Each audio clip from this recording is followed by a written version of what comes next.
Baik. Untuk seterusnya, untuk makluman tuan-tuan dan puan, ini adalah setahun kes Najib. Hari ini adalah genap setahun bagi kes Najib dipenjarakan. Ialah adalah geng-geng Najib mengatakan telah setahun kita memperingati kekejaman terhadap Najib Tun Razak.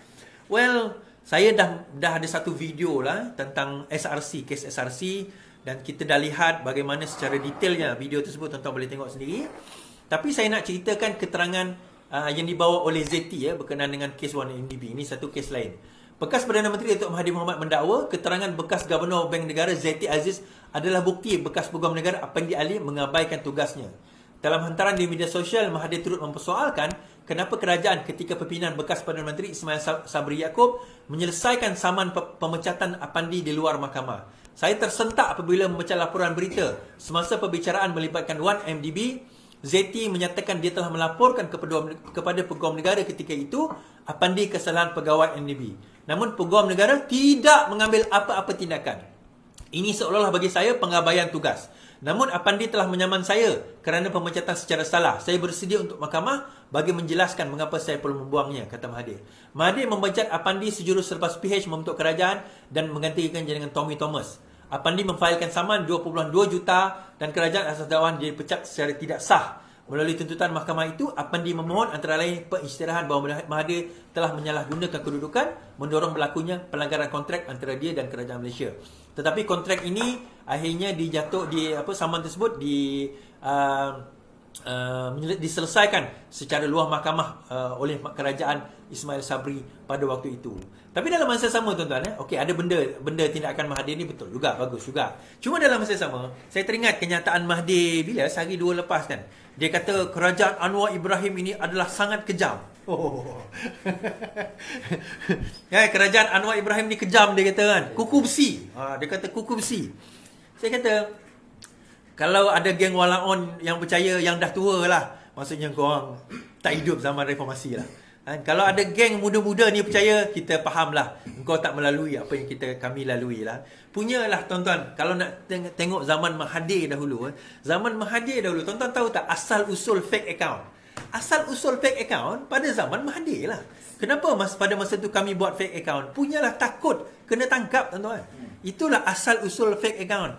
Pada zaman itu ada blog-blog, ada blog Maha Zalim, ada blog Maha Fir'aun, ada juga yalah, nama-nama seperti sharpshooter. Ada nama-nama 2-3 nama lain lah yang pada masa itu agak prominent menulis mengkritik Mahathir. Kenapa? Sebab kita tahu pada waktu itu ada satu undang-undang nama dia Internal Security Act, ISA. Nah, asal usul ISA digunakan oleh British untuk menangkap masa itu pemberontak, terutama komunis. Tetapi ISA ni kemudian digunakan oleh Mahathir untuk menangkap antara lainnya adalah ahli-ahli politik yang menentang beliau.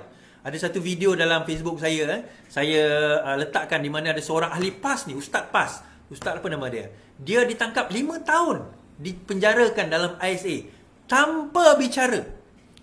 Tanpa bicara, nak cerita kejam tak kejam Mahathir ni, tuan-tuan. Tanpa bicara. Kalau tuan-tuan ingat Ops Lalang tahun 80-an pun ditangkap tanpa bicara. Tapi yang peliknya, tuan-tuan perasan tak? Hadi Awang tak pernah kena tangkap ISA tau. Tahu siapa lagi seorang yang tak pernah masuk penjara? Azmin Ali. Tak ada? Pernah tak? Adalah mungkin kena tak panggil polis tu ada. Tapi masuk ISA ke penjara, ke lokap ke, dua makhluk ni tak pernah. Tapi tengok di mana kedudukan mereka sekarang, tuan-tuan. Jadi, poin saya adalah, kita nak kata Anwar tu kejam. Kerajaan sekarang ni kejam. Kerajaan sekarang ini, kalau nak compare dengan zaman Mahathir, kegajaman pada zaman itu, kita punya takut, tuan-tuan. Allah, hai. Nak bercakap soal politik. Bayangkan, kami sampai nak bercakap soal politik. Tahu kami bercakap kat mana? Kat dalam, masa kat UK dulu, kat dalam kereta api. Sebab kita risau. Yelah, kita tahulah kalau Melayu tu, most likely SB lah. Special Branch. Kan? Tapi kalau di Malaysia, tak boleh cakap. Dia pernah dulu, korang tak pernah dengar undang-undang ni. Tak boleh berjalan lebih daripada 5 orang. I think 98 masa tu. Tak boleh berjalan lebih daripada 5 orang. Jalan lebih 5 orang, kena tangkap. Lebih 5 orang, kena tangkap pada waktu itu. So, ini adalah undang-undang yang diwujudkan untuk menakut-nakutkan rakyat pada waktu itu. Tetapi semangat reformasi kita kuat. Dan kita rasa bahawa perjuangan kita adalah perjuangan untuk nak merubah sistem. Dan bila kita dah memegang kerajaan ini, itu benda yang kita buat, struktur yang kita buat. Nah, ada yang bertanya, Suhadi dengan hutang 1.5 trilion ni, mana Anwar boleh dapat duit-duit ni bagi kepada rakyat sesuka hati? Satu je, Anwar tak sakau. That is why dia ada lebihan-lebihan duit untuk nak dibagi kepada rakyat. Itu saja, tuan-tuan. Komitmen Datuk Seri Anwar Ibrahim, dia kata, saya tak akan ambil gaji sehingga keadaan ekonomi pulih. Once ekonomi pulih, boleh ambil gaji, dia kata. Nah, dalam keadaan ini, dia boleh kata, tak apa, saya ambil gaji RM1. Dia ambil gaji juga RM1. Tapi, dia bagi kepada, apa orang kata, kepada rakyat, keutamaan ni kepada rakyat. Nah, tuan-tuan, macam ni lah. Simple. Otak walaon semua memang tak boleh nak hadam benda ni lah. Tapi kita ambil otak manusia yang rasional, yang waras, yang even tak payah jadi ahli politik, tak payah sokong mana-mana parti. Tapi kita fikir, kalau seorang pemimpin yang sanggup nak mengorbankan gaji dia, pendapatan dia, demi untuk nak mendahulukan dan menyelesaikan masalah rakyat, kau tak rasa ke pemimpin macam ni yang sepatutnya kita sokong?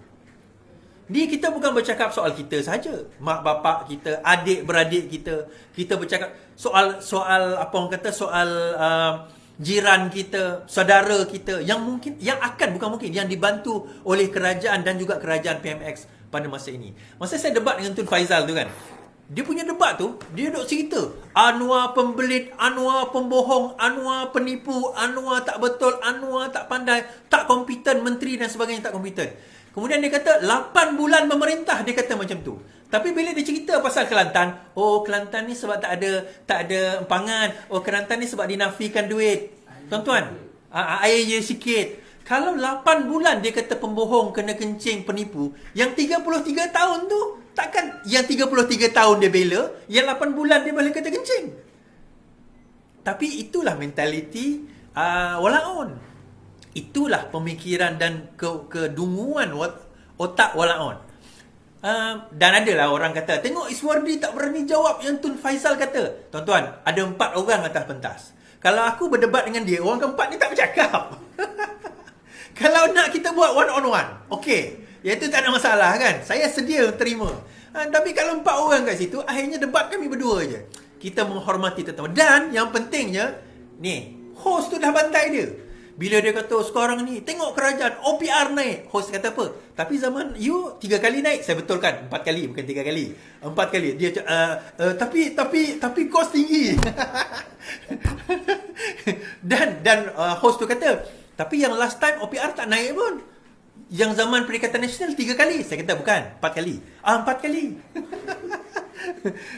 So, kan? Tapi itulah dia mentaliti mereka. Kita nak kata macam mana? Itu mentaliti yang dibawakan oleh mereka.